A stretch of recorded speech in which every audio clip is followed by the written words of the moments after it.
రంభ ఈమె ఒకప్పటి కుర్రకారు గుండెల్లో రైళ్లు పరిగెట్టించిన నటి. మరి అలాంటి రంభ గారు తెలుగు, తమిళ్, మలయాళం, హిందీ భాషల్లో నటించి హీరోయిన్‌గా ఎంతటి సక్సెస్‌ని అందుకున్నారో, అలానే ఐటెమ్ డాన్సర్‌గా కూడా తనకంటూ ప్రత్యేకమైన ఇమేజ్‌ని సొంతం చేసుకున్నారు. మరి సినీ ఇండస్ట్రీలో హీరోయిన్‌గా ఎన్నో అవకాశాల్ని అందుకున్న రంభ గారు ఇక ఎలా ఐటెమ్ డాన్సర్‌గా సినిమాల్లో నటించారో, ఇక భోజ్‌పూరి సినిమాల్లో ఆమె శృంగార పాత్రల్లో నటించారనే వార్తలు బాగా వైరల్ అయ్యాయి. మరి నిజంగానే ఆమె అలా నటించారా? సొంత అన్న, అమ్మ కారణంగానే ఆమె ఐటెమ్ డాన్సర్‌గా మారారా? డబ్బు కోసమే రెండవ పెళ్లి వాడిని వివాహం చేసుకోవాల్సి వచ్చిందా? ఇక ఆమె అన్ని సినిమాల్లో నటించి అంత డబ్బు సంపాదించి అప్పుల బారిన ఎలా పడ్డారు? ఇక అప్పు అనే పదంతోనే రంభ గారి జీవితం సర్వనాశనమయ్యిందా? ఇలాంటి కొన్ని ఇంట్రెస్టింగ్ విషయాల్ని మనం ఇప్పుడు ఈ వీడియో ద్వారా తెలుసుకుందాం. నటి రంభ గారు తల్లిదండ్రులు పెట్టిన పేరు విజయలక్ష్మి. కానీ సినిమా వాళ్ళు ఆమెకు రంభ అని పెట్టారు. ఎందుకంటే రంభ గారు చూడటానికి చాలా ముద్దుగా, బొద్దుగా, అందంగా కనిపించేవారు. దానితో ఆమెకు రంభ అనే నామకరణం చేసింది సినీ ఇండస్ట్రీ. నటి రంభ గారు జూన్ 5, 1976 ఆంధ్రప్రదేశ్ విజయవాడలో జన్మించారు. ఈమె పక్కా తెలుగమ్మాయి. ఇక రంభను చూస్తే ఎవరు కూడా తెలుగమ్మాయి అనుకునేవారు కాదట అప్పట్లో. ఈమె బాలీవుడ్ స్టార్ అనుకునేవారు. కానీ ఆమె అచ్చమైన తెలుగమ్మాయి. రంభ విజయవాడలో అట్కిన్సన్ సీనియర్ సెకండరీ స్కూల్లో చదువుకునేవారు. చిన్నప్పటి నుంచి రంభగారికి చదువు అంటే అస్సలు ఇష్టం లేదు. ఎప్పుడూ స్కూల్కి వెళ్ళడానికి ఏడుస్తూ ఉండేవారట. కానీ తల్లిదండ్రుల బలవంతంతో ఆమె స్కూల్కి వెళ్ళేవారు. కానీ ఆమెకు డాన్స్ అన్నా, యాక్టింగ్ అన్నా చాలా ఇష్టం. ఇక అలానే తనకు స్కూల్లో జరిగే ఎలాంటి యాక్టింగ్ కాంపిటీషన్‌లో అయినా యాక్టివ్‌గా పార్టిసిపేట్ చేసేవారట. ఆమె 7వ తరగతి చదువుతున్నప్పుడు ఒక వార్షికోత్సవ పోటీల్లో ఆమె అమ్మవారిగా నటించారు. అయితే ఆ కార్యక్రమానికి ఒకప్పుడు దర్శకుడు అయిన హరిహరన్ గారు హాజరయ్యారు. ఆమెను రంభగారిని అమ్మవారిలా చూసిన హరిహరన్ గారికి తర్వాత సినిమాలో ఈమెను హీరోయిన్‌గా పరిచయం చేయాలి అనుకున్నారట. దాని కారణంగానే రంభగారి తల్లిదండ్రులతో పరిచయాన్ని ఏర్పరచుకొని ఆయన తీసే సినిమా వరకు ఆ పరిచయాన్ని కొనసాగించారు. అయితే హరిహరన్ గారు 'స్వర్గం' అనే సినిమాని 1992లో తీయాలి అనుకున్నారు. ఇక రంభగారికి ఆ సినిమాలో చిన్న స్క్రీన్ టెస్ట్ చేసి హీరోయిన్‌గా ఫిక్స్ చేసేశారు. ఇక అప్పటికి రంభగారి వయసు కేవలం 15 ఏళ్లు. అయితే 'స్వర్గం' సినిమా మలయాళం ఇండస్ట్రీలో రిలీజ్ అయ్యి మొదటి సినిమాతోనే మంచి హిట్‌ని అందుకున్నారు రంభగారు.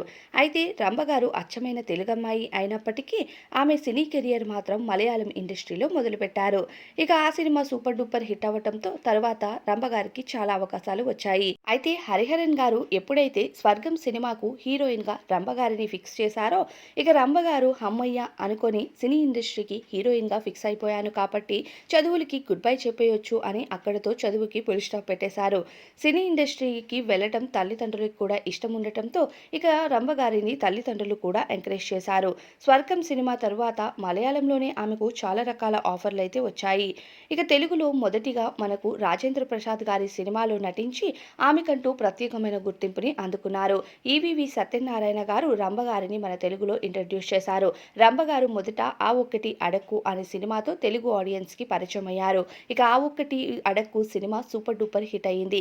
ఇక సూపర్ డూపర్ హిట్ అందుకున్న రంభగారికి వరుస అవకాశాలు వచ్చాయి. అప్పట్లో హీరోయిన్స్‌గా సక్సెస్‌ని అందుకున్న నటీమణులకి సైడ్ ఆర్టిస్ట్ క్యారెక్టర్స్‌తో పాటుగా సెకండ్ హీరోయిన్ క్యారెక్టర్స్ అలానే ఐటెమ్ డాన్సర్స్‌గా ఆఫర్స్ కూడా వచ్చేవి. కానీ డబ్బు కోసం ఆలోచించి చిన్నా చితక పాత్రల్లో నటిస్తే ఆ పాత్రలే కంటిన్యూ అయిపోయేవి. అయితే రంభగారు హీరోయిన్‌గా సక్సెస్ అందుకున్న తరువాత ఆమెకు ఐటెమ్ డాన్సర్‌గా అవకాశాలు వచ్చాయి. ఇక అవకాశాలు వచ్చాయో లేదో తల్లిదండ్రులు అలానే అన్న, అమ్మ ఎక్కువగా రంభగారిని ఐటెమ్ డాన్సులకు కూడా వెళ్ళమంటూ ఫోర్స్ చేసేవారు. ఎందుకంటే అప్పట్లో రంభగారు డాన్సులు చాలా బాగా చేసేవారట. దాని కారణంగానే ఆమెకు ఐటెమ్ డాన్స్‌కి రావటం, అమ్మ, అన్న ఫోర్స్ చేయటంతో ఇక తప్పక ఐటెమ్ డాన్సర్‌గా కూడా చాలా సినిమాలకు పనిచేశారు. దానితో ఆమెకు ఎక్కువగా సెకండ్ హీరోయిన్ ఆఫర్స్ దానితో పాటు ఇక ఐటెమ్ డాన్సర్ ఆఫర్సే ఎక్కువగా వచ్చాయి. అయితే రంభగారు జగపతి బాబు గారితో కలిసి నటించిన 'అల్లరి ప్రేమికుడు' సినిమా తరువాత రంభగారికి తెలుగులో మరిన్ని అవకాశాలు సినిమాలు ఎక్కువయ్యాయి. ఇక ప్రతి ఏడాది కూడా రంభగారి ఖాతాలో ఖచ్చితంగా ఒక బిగ్గెస్ట్ సినిమా ఉండాల్సిందే. 1995లో మాతో పెట్టుకోకు, అల్లుడా మజాకా, 1996లో బొంబాయి ప్రియుడు, 1997లో చిరంజీవి గారితో హిట్లర్, అలానే మరుసటి ఏడాదిలో బావగారు బాగున్నారా, ఆ తరువాత ఇద్దరు మిత్రులు, ఇలా వరుస సినిమాలు ప్రతి ఏడాది ఆమె ఖాతాలో బ్లాక్ బస్టర్ హిట్స్ అన్నవి ఉండేవి. ఇలా హిట్ సినిమాల్లో నటించిన రంభగారికి మరిన్ని అవకాశాలు పెరిగాయి. ఇక చిరు గారితో ఆమెకు ఎక్కువ అవకాశాలు వచ్చేవి. ఎందుకంటే వారిద్దరూ సాన్నిహిత్యంగా ఉండటంతో చిరంజీవి గారు రంభగారిని చాలా సినిమాల్లో నటించమంటూ ఆమెకు ఆఫర్స్ ఇచ్చేవారు. మన సౌత్ సినిమాలో హీరోయిన్స్కి సక్సెస్ వచ్చిన తర్వాత ఖచ్చితంగా బాలీవుడ్ ఇండస్ట్రీలో కూడా వారి టాలెంట్ని ప్రూవ్ చేసుకోవాలి అనుకుంటారు. అయితే శ్రీదేవి గారిలాగా రంభగారు కూడా బాలీవుడ్లో ఆమెను మంచి సక్సెస్ హీరోయిన్ అవ్వాలి అనుకున్నారు. ఇక దాని కారణంగా బాలీవుడ్లో ఆమెకు పరిచయమైన మిథున్ చక్రవర్తి గారితో క్లోజ్నెస్ని పెంచుకొని ఆయన గారితో చాలా సినిమాలు నటించారు. ఆ తరువాత బాలీవుడ్లో కూడా ముద్దుగా బొద్దుగా ఉన్న రంభగారికి ఐటెం సాంగ్స్ ఆఫర్సే ఎక్కువగా వచ్చేవి. దానితో ఇక బాలీవుడ్కి గుడ్ బై చెప్పేసి కన్నడ, మలయాళం సినిమాలపైన ఫోకస్ చేశారు. ఇటు తెలుగులో నటిస్తూనే అటు మలయాళం, కన్నడ భాషల్లో నటించి కాస్తో కూస్తో ఆస్తుల్ని కూడబెట్టారు రంభగారు. అయితే ఇక సినీ అవకాశాలు తగ్గడంతో మళ్ళీ రంభగారు సినిమాల్లోకి రీఎంట్రీ ఇవ్వాలి, ఆమె టాలెంట్ని చూపించాలి అనే ఆలోచనతో సొంతగా ఆమె ప్రొడ్యూస్ చేస్తూ లైలా, జ్యోతిక, రంభ ముగ్గురు కలిసి 3 రోజెస్ అనే సినిమాలో నటించారు. ఈ సినిమా 2003లో రిలీజ్ అయ్యి బాక్సాఫీస్ దగ్గర డిజాస్టర్ అయ్యింది. ఇక ఆ సినిమా చేస్తున్నప్పుడే చాలా వరకు అప్పులు చేశారు రంభగారు. ఆ అప్పుల్ని తీర్చడం కోసం సినిమా డిజాస్టర్ అయిన తరువాత ఆమెకున్న సొంతింటిని కూడా అమ్మేసి ఫ్యామిలీతో కలిసి ఒక అద్దెంటికి షిఫ్ట్ అయ్యారు. ఆ బంగ్లా అమ్మేసిన తర్వాత కూడా ఆమె అప్పులు తీరకపోవడంతో ఇక అప్పులు బాధలు భరించలేక భోజ్పూరి సినిమాల్లో ఆమెకు శృంగార పాత్రలు ఆఫర్ రావడంతో తప్పక డబ్బుల కోసం ఆ సినిమాలో కూడా నటించాల్సి వచ్చింది. ఇక ఆ సినిమాలు నటిస్తున్న తరుణంలో ఏం జరిగిందో ఏమో భోజ్పూరిలో ఈమెను బ్యాన్ చేశారు.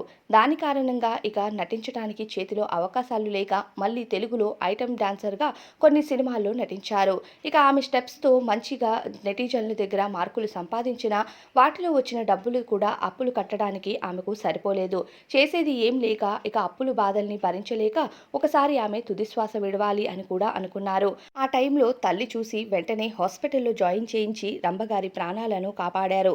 అయితే అప్పటికే 35 ఏళ్లు వయసుండటంతో రంభగారు ఇలా ఒంటరిగా ఉండి ఇలాంటి ఆలోచనలు చేయటం, డిప్రెషన్లోకి వెళ్లటంతో ఇక తల్లిదండ్రులు ఆమెకంటూ ఒక తోడుని తీసుకురావాలి, వివాహం చేయాలి అని ఆలోచించిన చేతిలో చిల్లి గవ్వలేకపోవడంతో ఇక ఒక అభిమాని ఆమెను పెళ్లి చేసుకుంటానంటూ అప్పటికే చాలా రోజులుగా ఆలోచిస్తూ వాళ్లను కాంటాక్ట్ చేయడంతో ఇక శ్రీలంక తమిళ వ్యాపారవేత్త ఆమె అప్పులన్నింటినీ తీరుస్తానని హామీ ఇవ్వటం, అలానే ఆమె పేరున ఒక కారు, ఒక ఇల్లు కొని ఇవ్వటంతో రంభగారు ఆ పెళ్లికి ఓకే చెప్పారు. అలా ఇంద్రకుమార్ పద్మనాభ్ అనే వ్యక్తిని ఏప్రిల్ 8, 2010న తిరుమలలో కర్ణాటక మండపంలో వివాహం చేసుకున్నారు. ఆ తరువాత ఆమె ఫ్యామిలీ లైఫ్ని కెనడాలో స్టార్ట్ చేశారు. అయితే ఇంద్రకుమార్ గారికి అప్పటికే వివాహం జరిగి పిల్లలు కూడా ఉన్నారని వివాహం తర్వాత రంభగారికి తెలిసింది. ఇక ఏం చేయాలో తెలియక మొదటి భార్యకు విడాకులు ఇవ్వమంటూ భర్తను అడగగా, నీకు పుట్టింది ఆడపిల్లలు, నేను విడాకులు ఇవ్వను మొదటి భార్యకు అంటూ ప్లేట్ ఫిరాయించాడు. మొదటి భార్యకు విడాకులు ఇవ్వకపోతే నేను నీతో విడాకులు తీసుకుంటానంటూ రంభగారు చెప్పడంతో ఇక రంభగారు బెదిరింపులకు ఇంద్రకుమార్ ఎలా అయినా ఫినాన్షియల్గా రంభగారు ఆయన పైన డిపెండ్ అయి ఉండటంతో ఆమె దగ్గర ఉన్న కార్డులను, డబ్బును అంతా లాక్కొని ఆమెను హౌస్ అరెస్ట్ చేశారు. అయినా సరే విడాకులు ఇవ్వకపోతే నేను నీ దగ్గర ఉండను అంటూ ఎలానో గొడవలు పడి ఇండియాకు తిరిగొచ్చేశారు ఇద్దరు కూతుర్లతో. కానీ ఇండియాకు వచ్చిన తర్వాత కూడా ఆమెకు ఎటువంటి అవకాశాలు లేవు. బుల్లితెరపై చాలా షోస్లో కనిపించారు, కొన్ని యాడ్స్లో పనిచేశారు రంభగారు. కానీ ఎటువంటి ప్రయోజనం లేకపోవడంతో మళ్ళీ తిరిగి భర్తతో కాంప్రమైజ్ అయ్యి జీవితాన్ని కొనసాగిస్తున్నారు. ఇక 2018లో ఆయన కోరినట్టుగా ఒక మగబిడ్డకు కూడా జన్మనిచ్చారు రంభగారు. అయితే భర్తతో ప్రస్తుతం 3 పిల్లలతో కెనడాలో ఆమె జీవితాన్ని సాగిస్తున్నారు. అప్పు అనే ఒక్క పదంతో ఇక రంభగారి జీవితం సర్వనాశనమైపోయిందనే చెప్పాలి. అప్పుల బాధలతో హీరోయిన్గా ఉన్నా సరే శృంగార పాత్రల్లో నటించాల్సి వచ్చింది. అప్పుల కారణంగా రెండో వివాహం వాడిని వివాహం చేసుకోవాల్సి వచ్చింది. ఇలా రంభగారు సినీ ఇండస్ట్రీలో ఎంత మంచి సక్సెస్ అందుకున్నా పర్సనల్ జీవితంలో మాత్రం అప్పు అనే ఒక్క పదంతో ఆమె జీవితం సర్వనాశనమయ్యింది. ఇక అప్పు చేసి పప్పుకూడు తినకు అనే పదం మాత్రం రంభగారి జీవితానికి పర్ఫెక్ట్గా సెట్ అయిపోతుందని చెప్పాలి. మరి నటి రంభగారు నటించిన సినిమాల్లో మీ ఫేవరెట్ సినిమా ఏంటి అనేది కామెంట్స్లో చెప్పండి. ఈ వీడియో కనుక మీకు నచ్చినట్లయితే మన వీడియోకి ఒక లైక్ చేయండి. ఇలాంటి ఇంట్రెస్టింగ్ వీడియోస్ కోసం మన ఛానల్కి సబ్స్క్రైబ్ చేసుకోండి. Thank you so much for watching.